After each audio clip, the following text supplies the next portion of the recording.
up, everybody? Chuck, the comic guy, bringing you another new podcast, and it's 5/26, otherwise known as May 26. I don't know why I said it like that. Let's get started. It's day after Memorial Day weekend, so it's Tuesday. And for anybody who was able to enjoy it, I'm happy for you. I got out of the house. I think it's easy to get stuck into these patterns where, like, after spring hits, you're like, it's hard to break away from all your great TV watching and all the stuff that all the things that just wrapped up on streaming that they keep dragging us back into our houses for, like Punisher and The Boys and all these other shows. So don't let them hold you prisoner in your own home.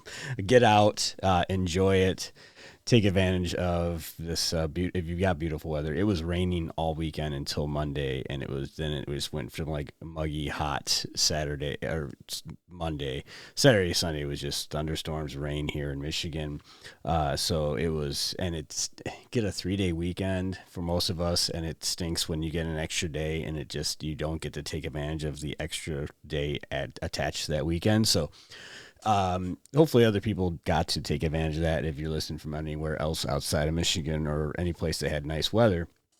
But yeah, it's I posted a couple things on my stories about getting out to a park, and it was a perfect day to go for a bike ride and take a look at the scenery. So thank you to everybody who is following along. I've been still getting lots of great feedback and comments from listeners that follow me on TikTok, Instagram, YouTube, and Spotify. Chuck the Comic Guy. I'll just keep throwing that out there.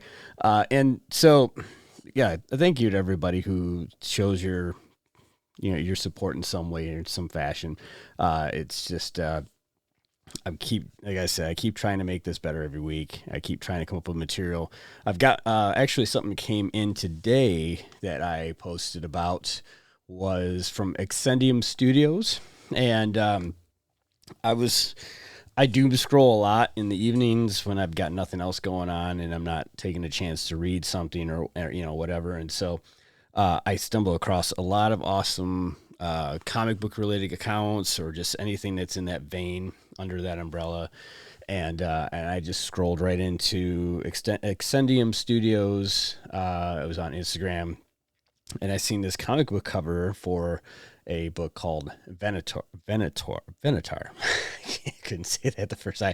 I wrote it down, and I'm looking at my own writing, and I'm like, wait a minute, did I screw that up? Venator. So it's a Excendium Studios. I spoke with them. I communicated with them. They're smaller, kind of a grassroots studio that is actually really coming off strong with this, the stuff they've released so far.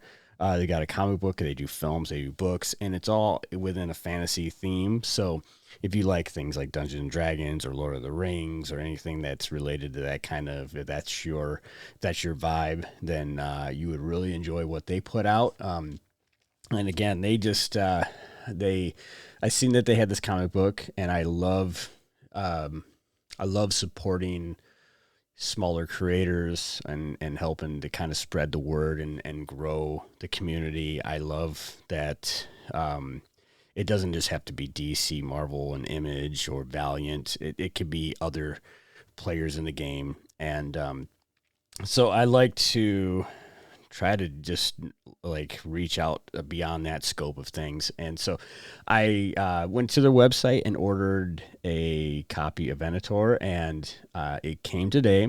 And so I'd spoken to them via Instagram, just reached out and let them know I was going to take a look at that book, and probably give them a small little plug on here for, just being cool as a small contributor to the comic book community. So I gave it a read, and it was a really good read. The artwork was really, really great. The paneling was had a couple of cool like double pagers in there. It was a pretty quick and easy read. I mean, I like I mean, less words sometimes doesn't have to mean that it's not good. It just means there's more to take in. Sometimes it's not word heavy is what I guess I'm getting at. But that, doesn't mean that's always going to be the case, but they had a lot more action in it, which I feel like there's never a fine balance sometimes when you're trying to tell a story and also try to get enough action in that story in some pages of books. So they did a really good job with this first issue to be able to kind of front load a little bit of the story and then back end it with more action.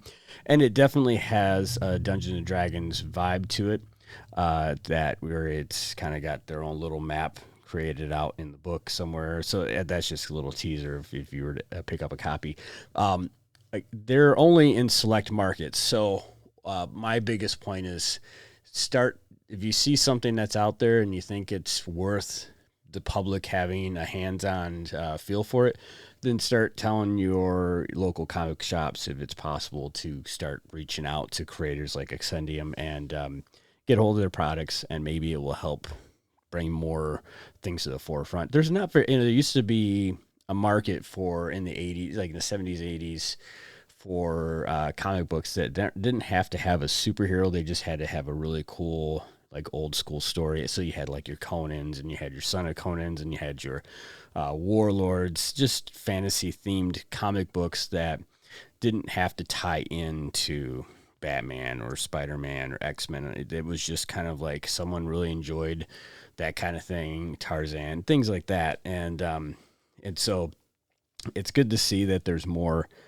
books coming into the market like Dork and this, Venator and Dungeons and Dragons, a few other ones that are kind of keeping that niche market going. So if you are interested in getting that book, if you can't find it in your local store, you can go to their website and order it from there, excendiumstudiosllc.com. That's their website. And you can always, we all have the internet. So Instagram and TikTok, they're more, I think, more in use of the Instagram side than TikTok, but who knows? I don't run their social media. So, but again, I think that was really cool. I was happy, and I spoke to the CEO of the company, and I forgot to write down his name, so I'm gonna look it up real quick because he's a really cool dude, and he signed the book for me, so that was really awesome too. Let me get it here. So.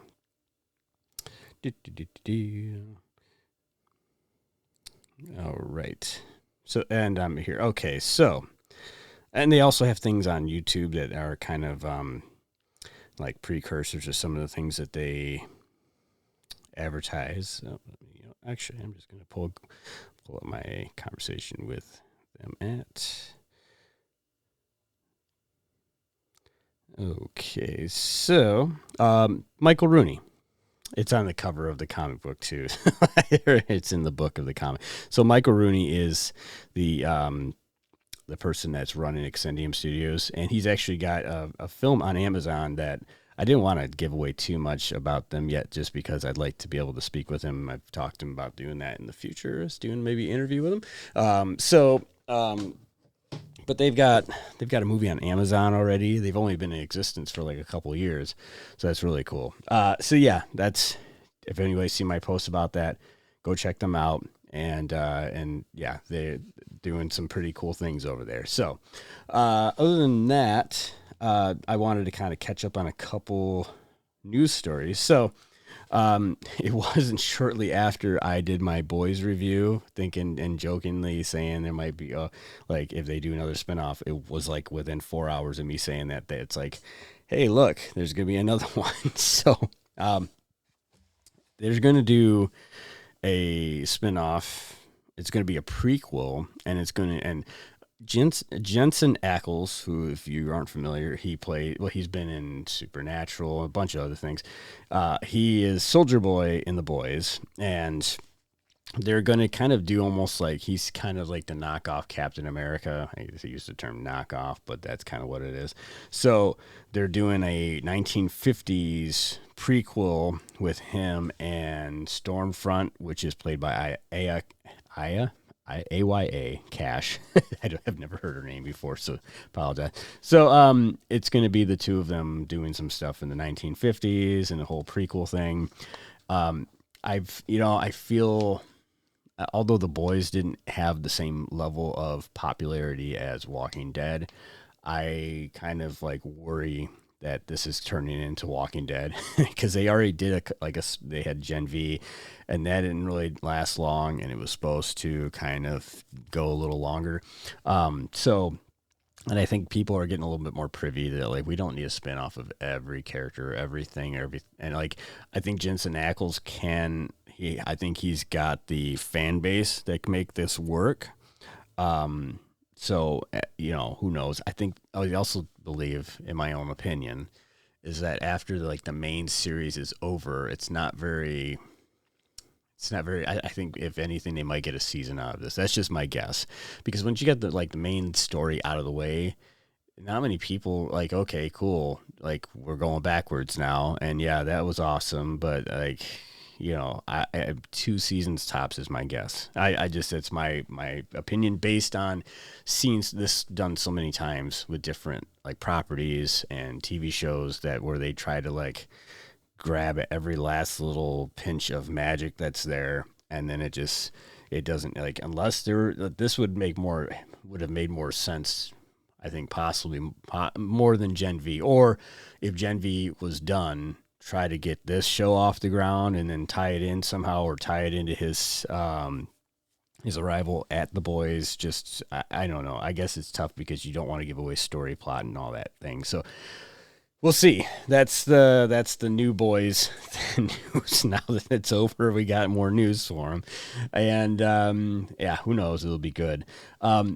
I had a plan to do a ranking show. I've been wanting to do more kind of things that kind of stir the pot of the comic book world. And I thought about Star Wars because this was my next news story or update is Mandalorian and Grogu. And I'll never get this out of my head now. During my day job, I listen to the radio a lot because I'm in a vehicle most of the time, and I listen to sports radio because I don't like. I'll try to give music a chance once in a while, and it'll surprise me. And a random song comes out that's new, and I'm hip to it all of a sudden. So, but I listen to sports radio, and there's a midday show, and they were talking about Grogu. I have to now I'm going to screw this up one of these times. Grogu based products that are hitting the market. And the host, who's not too savvy about TV shows and movies, accidentally pronounced it Grogu. And I had to laugh at that exact moment when I heard him say that, because his co-host had to correct him, of course. But Mandalorian and Grogu, and all I can think is a sauce that goes on a dish. And they were talking about food-related items to the series. So that was oh yeah, that's perfect. Now I just want to call him Grogu. I'm gonna do it more often than I want to, for what it's worth. So, but it's Grogu, and it came out and into the theaters this week, and it did not do what they expected it to do, and I think they kind of knew that. I think it was just kind of Disney Disney moved the cards around in which we're gonna get Brand New Day when we get Brand New Day. We're gonna get Doomsday when we get Doomsday. This was kind of their I feel this is their soft launch into making sure that Brand New Day does not lose any dollars. This is their way of, we got to have something ready. We're not going to release a Marvel film this early into the slate, so we're going to do a Star Wars film. Mandalorian and Grogu. I was going to do a Star Wars film ranking, and I have not seen Mandalorian and Grogu, yet. But I've seen clips, and I guess, again, I'm not a diehard Star Wars fan. I like Star Wars. I like the fan base. I dig what they're into, and that they take it so seriously sometimes that it's wow.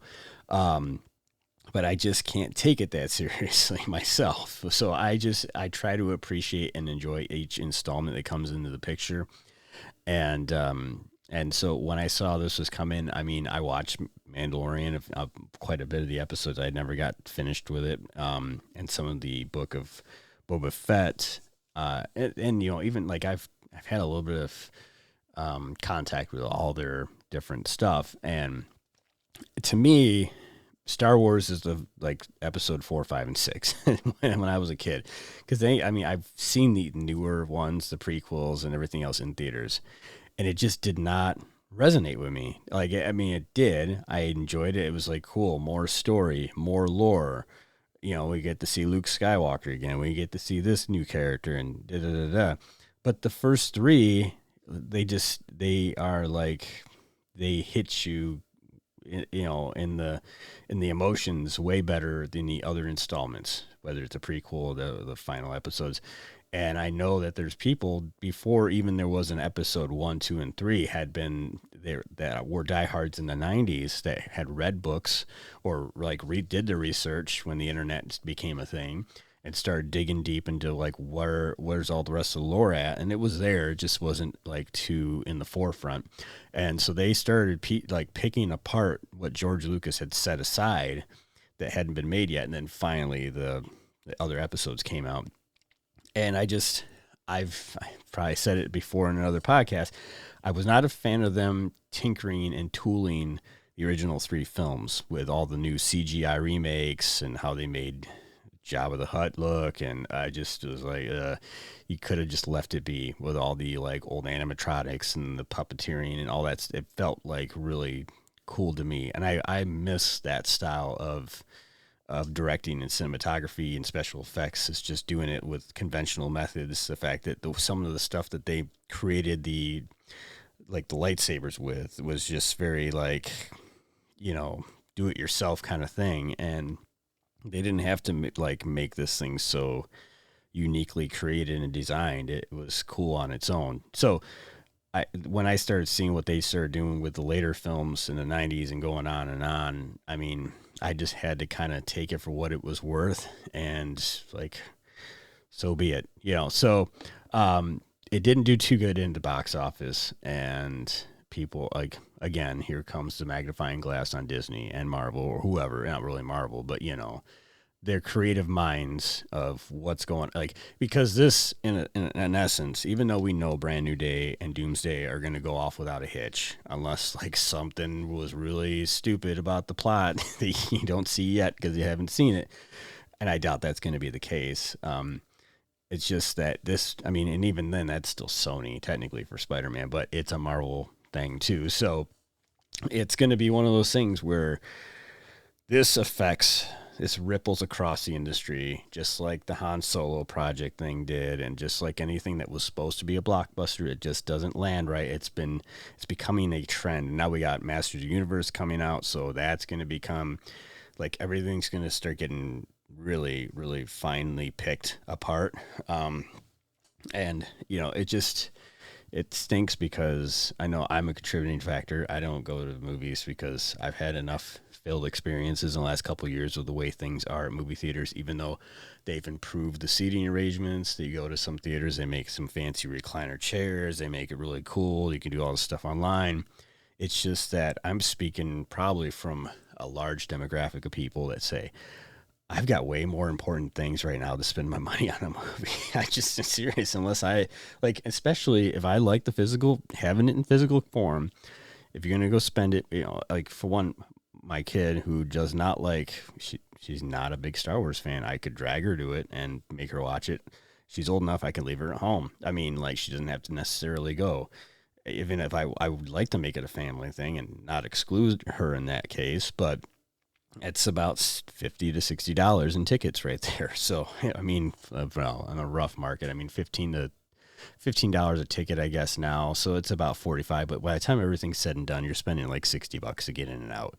And then if you really like the film, you're going to want a physical copy of it if you're not going to hold on to a streaming service that you're going to pay a lot of money for. So you're going to spend another $20 on a disc or a DVD or Blu-ray, whatever. So, by the time they've gotten $80 out of you, and then whatever else after that. And I don't know. I can wait. And a lot of people, everything comes on demand quicker now. So it doesn't really feel like this, you have to have it, now it's no fear of missing out unless I think I will go see Brand New Day and I will go see Doomsday within the first 2 weeks, just because those I feel like are worth watching. And I know that to the Marvel fan base is what Star Wars fans are to the Star Wars fan base. Like, I'm more loyal to that than I am to Star Wars. It's just because I feel more attached to that.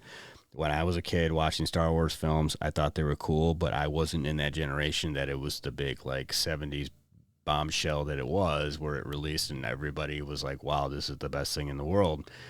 And I was an 80s kid where it was just kind of like still lingering around with, uh, Empire Strikes Back and all the later films after A New Hope. So it just, we'll see. There's certain things that I've already seen about Mandalorian and Grogu. It's just way too much CGI for me. I know it helps lend itself to the story, but ever since George Lucas figured out that CGI is a thing, it feels like he's just like got to just monstrously put it into everything he does now and into everything he's ever done. And that kind of turned me off a little bit from some of the Star Wars stuff, just because it just seems like it's just, I don't know, they're trying to like compete with Avatar in terms of special effects, and they do a good job with it. I just feel like it's, I don't know. If every film that ever came out Star Wars related felt like the first three when they were not tinkered with, I would way enjoy them more, because I feel like there's more of like this like actual work that's going into it, not to discredit any visual effects guys. I just feel like it's more creatively tooled when you're trying to do things very conventionally with very little things to do. So we'll see. Pedro Pascal, I dig him as an actor. I loved him in Unbearable Weight of Massive Talent with Nicolas Cage. I thought he was a great Reed Richards in Fantastic Four. Some people will really argue me on that one, but that was the best. That was the best Fantastic Four we've ever gotten, and I've seen all of them, and they have all disappointed up until that one. And there was more. It felt like a Marvel film. It felt like a Fantastic Four comic book to me compared to the other films, especially that came out before it. So, it's a bummer that the box office hasn't been too kind to Mandalorian and Grogu, but I feel like some people are kind of getting burnt out on Star Wars stuff, and it's just because it's just so much at once all of a sudden, and I'm kind of in that boat. I liked that there was this period of time where it was like no Star Wars stuff and just go appreciate what's there. So we'll see. I will eventually see it, and hope that it lands with me and wins me over more than the other stuff has, but we'll see. So my rankings that I'm actually going to do, and it ties into, well, we got Spider-Man Noir and with Nicolas Cage. I just mentioned him. And then we've got Brand New Day coming up. And so I've just seen a couple people rank these, and I am not including into the animated stuff. I'm just going to do the Spider-Man live action rankings. I like the animated stuff. I thought it was really cool. There's not anything to me that feels like I know it. Oh, well, here we go. I'm not going to say that it connects directly to the live action stuff, although someone will argue me that. But I just like live action being dissected away from animated stuff. I don't know. I get that some people try to cross them over, and that's up to you. That's your thing. But I like the live action stuff, and I will rank cartoon stuff too if I have to. But for now, before Brand New Day comes out, I'm going to go through the list of the Spider-Man films, and I'm going to explain why I ranked them, where I ranked them, and then it's just an open conversation to discuss with others if it ever comes up in conversation. My logic, my reasoning, and why you believe the same or different. So I'm going to start from the bottom to the top, and I'm going to start with, and this is a pretty common opinion for most, The Amazing Spider-Man 2. And I've seen most of these, actually. I think other than maybe, I can't remember which one I didn't see in theater. I think I've seen most of them, if not all of them, in theater. I think the first one I may have missed in theater, but I caught it like shortly thereafter, somehow, a DVD or whatever. So The Amazing Spider-Man 2, I I didn't mind the first one, which is obviously on this list, but I was really hopeful after the first one for the second one because this first one is like, okay, this is what we're gonna. Obviously, we didn't know anything about Tom Holland at that time and how that was going to turn out, and it was just kind of like you need your Spider-Man fix. So here we go. The Amazing Spider-Man 2. I thought, okay, it's kind of going the direction I thought it would. And then we get the Electro, and then later on we get Green Goblin, which I was like, I don't like that Green Goblin very much. A lot of people tied this more to like the Ultimate Spider-Man kind of stuff, where it was a little bit more, I don't know, out there in terms of some of the villains with it, at least particularly the Rhino that we got near the end. And that was a kind of like a huge disappointment to me, being more of a mechanical Rhino than the actual traditional suit one. So that was my least favorite one, and it was still not a bad film. It just wasn't a great film. And the whole way that things, I'm not gonna spoiler anything for anybody who hasn't watched any Spider-Man films. So, but yeah, it's just. It just is there. So, and Andrew Garfield, I don't think he's a bad Spider-Man. I just think that I was like a weird, drastic twist from going from Tobey Maguire to him.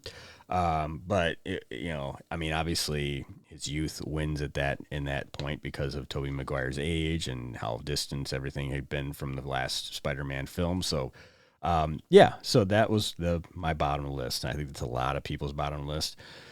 Then next one up, The Amazing Spider-Man 1, the first one. So I dug it. I mean, I thought it was kind of, cool what they did. I was not a fan of Lizard. I think that also, again, most people did not like this Lizard. Maybe there's certain elements of him they didn't like.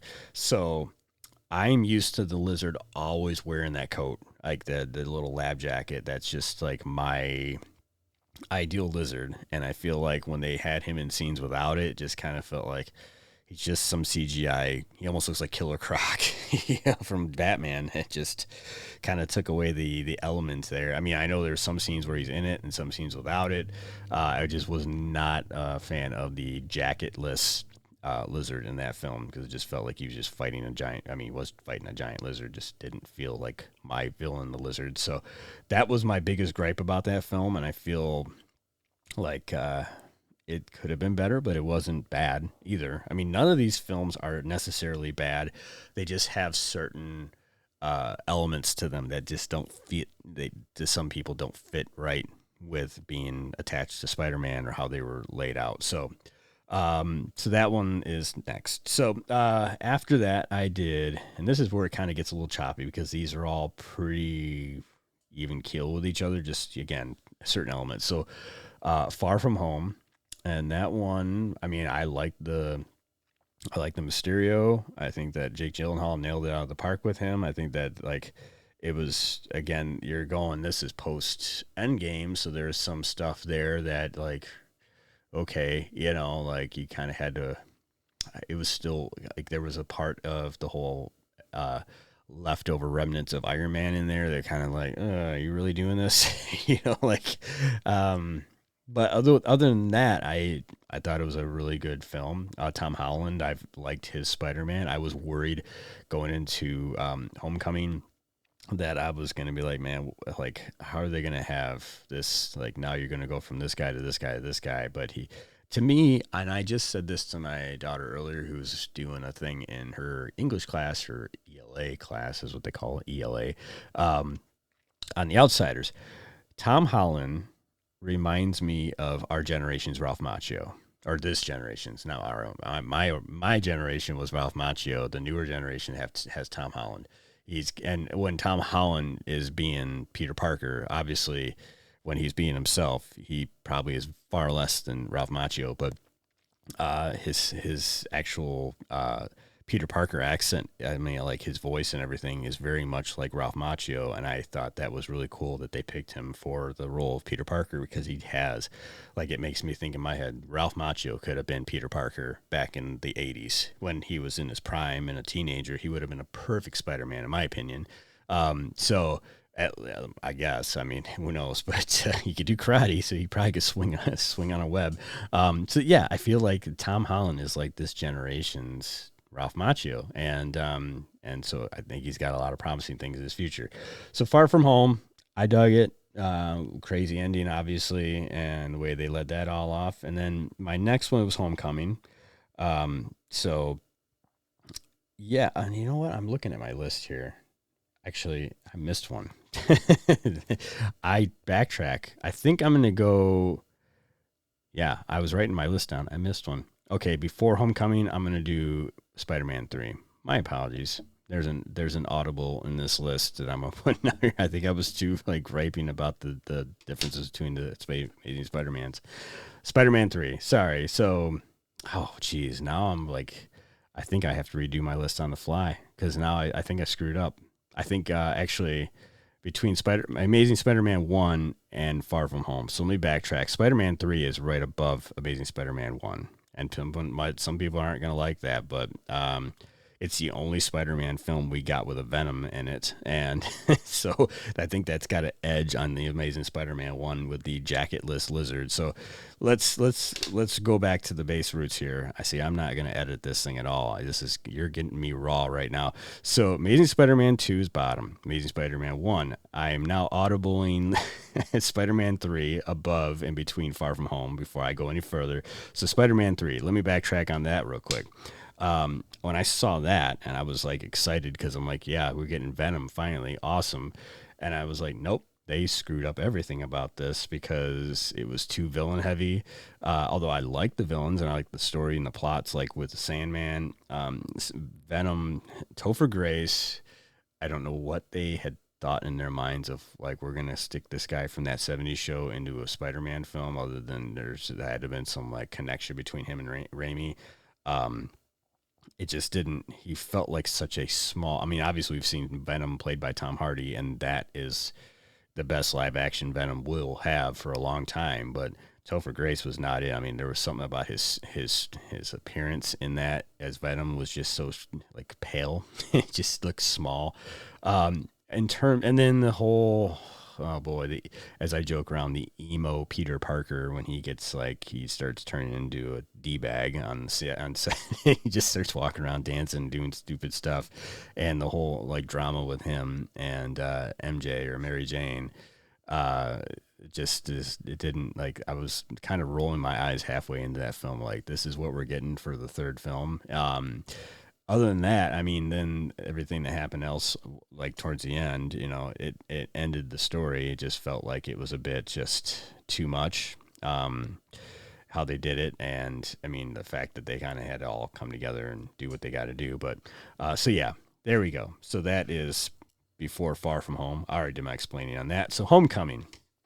I went into Homecoming excited, like, here we go. And I can't remember if I remember there whether being that was already rumored through online sources that was going to cross over at that point or not, or we even knew that yet. I think it was going into between Homecoming and, well, obviously the Civil War happened, so you knew that Spider-Man was coming in by the time they were teasing that film. So, but I think with Homecoming, we didn't really, I can't remember now whether we were aware of that. So Homecoming, Michael Keaton as Vulture. I mean, like, he was very menacing as just being a Vulture. There was all the stuff that they, like, the little nice little twists they put in there. At first, I wasn't a fan of Homecoming when it started. Like the first half hour, I was just feeling like, Jesus, feels like a Nickelodeon film, just because of all the teen energy in it. I had to sit there and just kind of swallow my pride with it at first. I was like, I don't know if I'm going to like this. And then the more it carried on, I was like, okay, this is winning me over now. By the time that film was done, even though it still had that very much like a Nickelodeon teen energy to it, I was like, all right, I like Tom Holland as Peter Parker and as Spider-Man, so I can settle for that. So that was Homecoming to me, and I enjoyed that. So going up the list, not missing anything now. No Way Home is, so here's where I have this weird thing about trilogies, and especially with the way, so because not that anything that's been designed in the MCU has been made to be a trilogy, it just kind of falls that way. Um, but I'm so used to studios putting out a film to make it a trilogy: Spider-Man 1, 2, and 3. Harry Potter. Well, no, Harry Potter's a horrible example. Back to the Future 1, 2, 3. So many different film franchises have three films, and they just like, and it to me, it's like the ultimate first, second, and third act. I mean, the first film is the first act, the second, and then you conclude it with the third act. That's your traditional movie or screenplay or play telling is just you got three acts, right? And so there's so many different franchises that had three films, and I've always like taken what has been coming out of Marvel MCU stuff and Spider-Man stuff is, well, even like the Batman trilogy too, of course, is that this is like how it's supposed to be divvied up.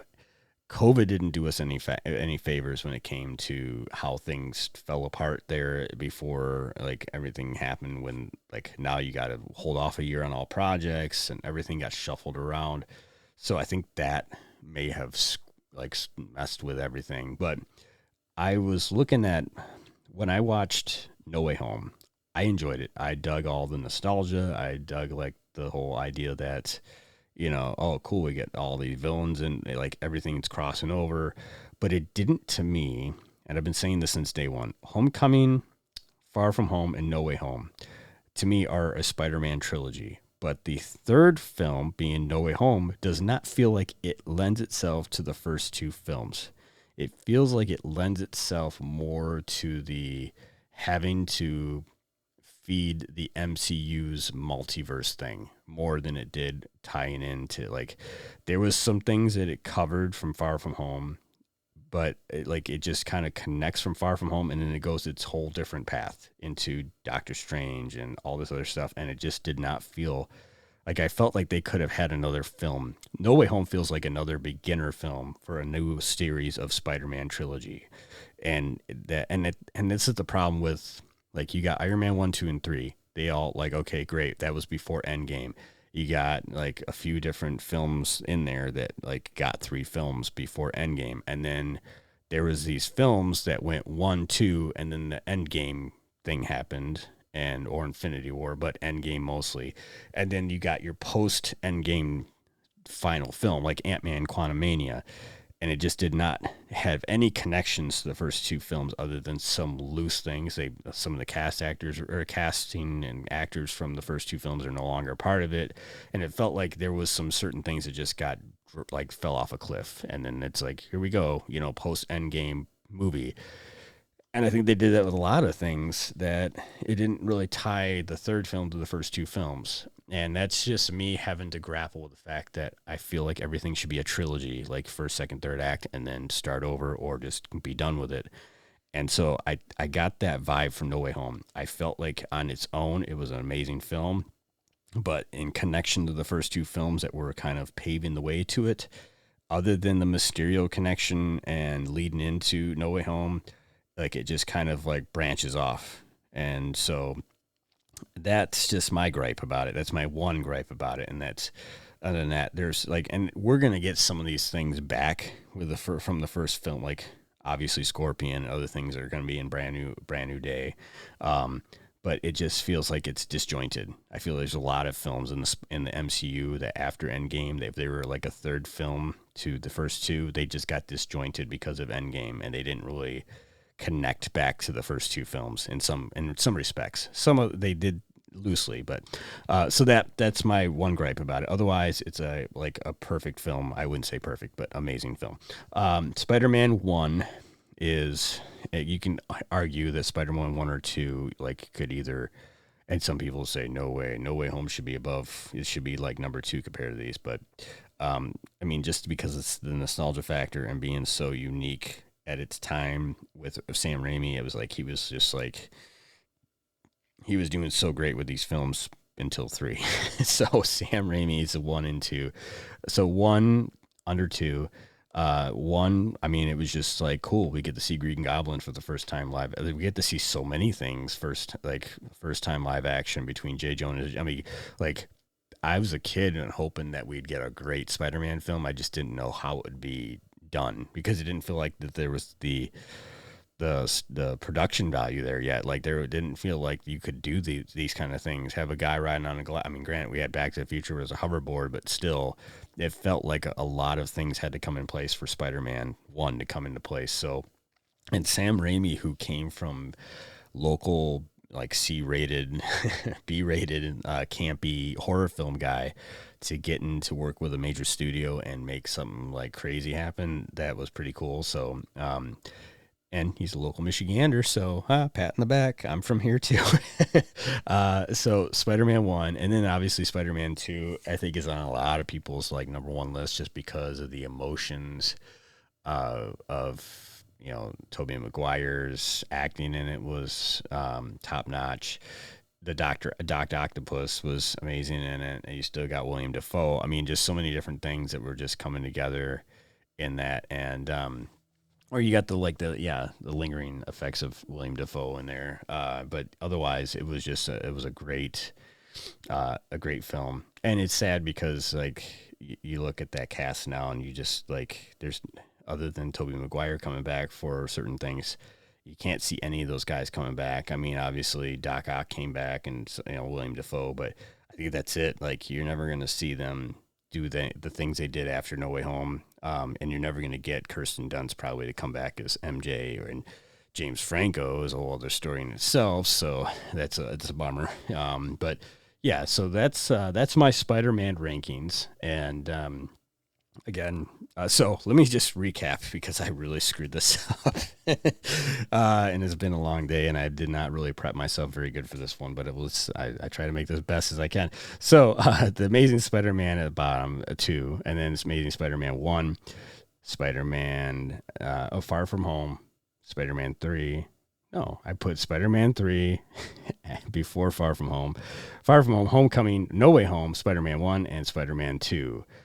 So yeah, that's my Spider-Man rankings before we get Brand New Day. And I think I mean, honestly, Tom, we're getting a 4th Spider-Man film with one actor finally, instead of just being all Tobey Maguire or hoping that Andrew Garfield comes back.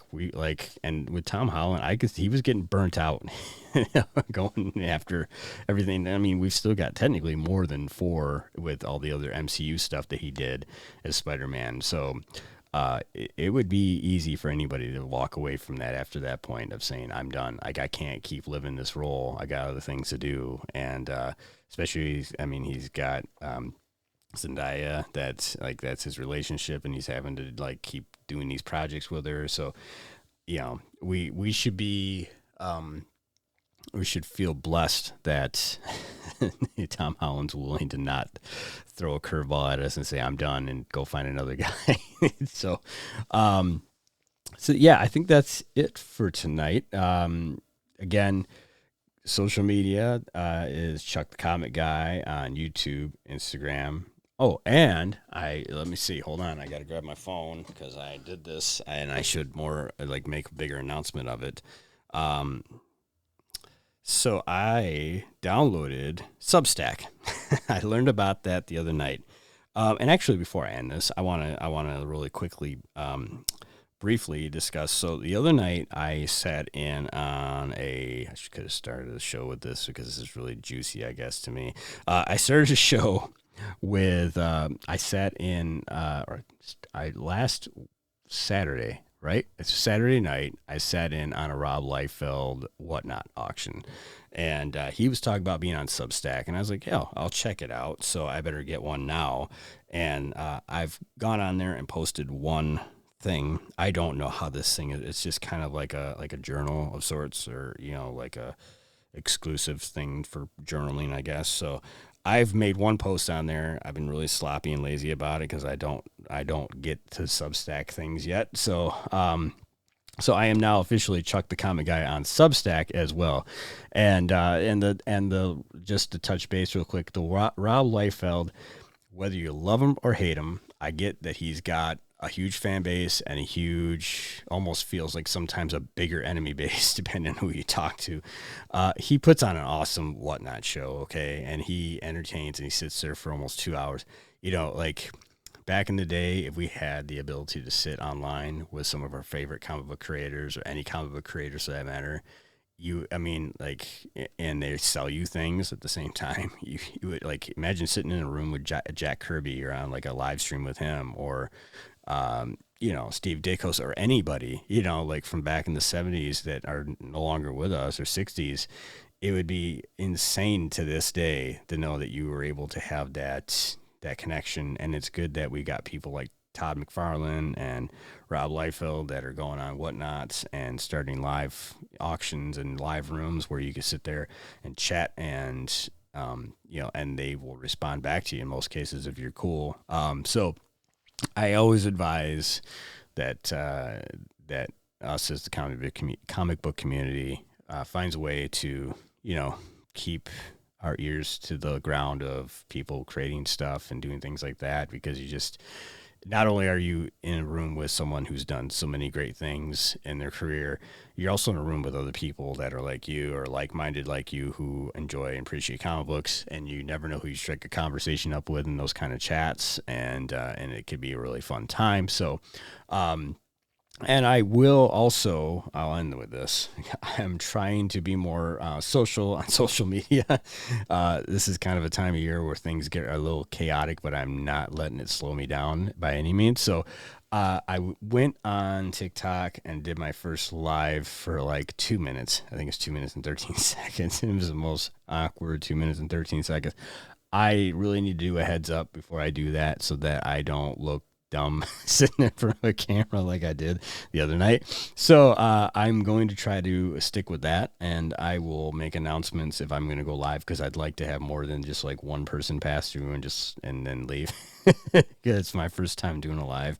I'm not like a camera savvy guy or whatever, even though I kind of am, but I guess I'm not. So when it comes to this live stuff, and then I started just like doom scrolling through live rooms at that point and seeing like what else is everybody doing. So I will start being more sociable on social media, and I will announce my presence when I will have a presence available.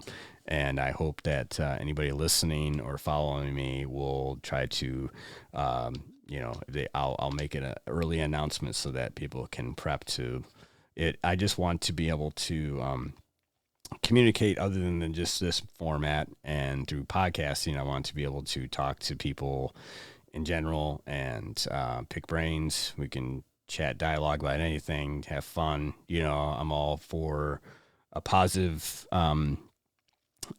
spin on the comic book community, even though I'm very critical of it at times. I think we all are, and we want the best products and the best stories to be told. So sometimes you have to be a little critical, but I'd like to also just, and like, we're only on this earth for so long, and we got to enjoy our time here and not make it so miserable for ourselves sometimes too. So it's nice to have fun and happy and enjoyable conversations, and not turn it into like just a giant troll pick at each other match. So I will start announcing that soon. And so other than that, my social media now, I have a Substack and a YouTube and an Instagram and a Spotify and a TikTok that are all Chuck the Comic Guy. And if there's anything else I added to that, I will make an announcement.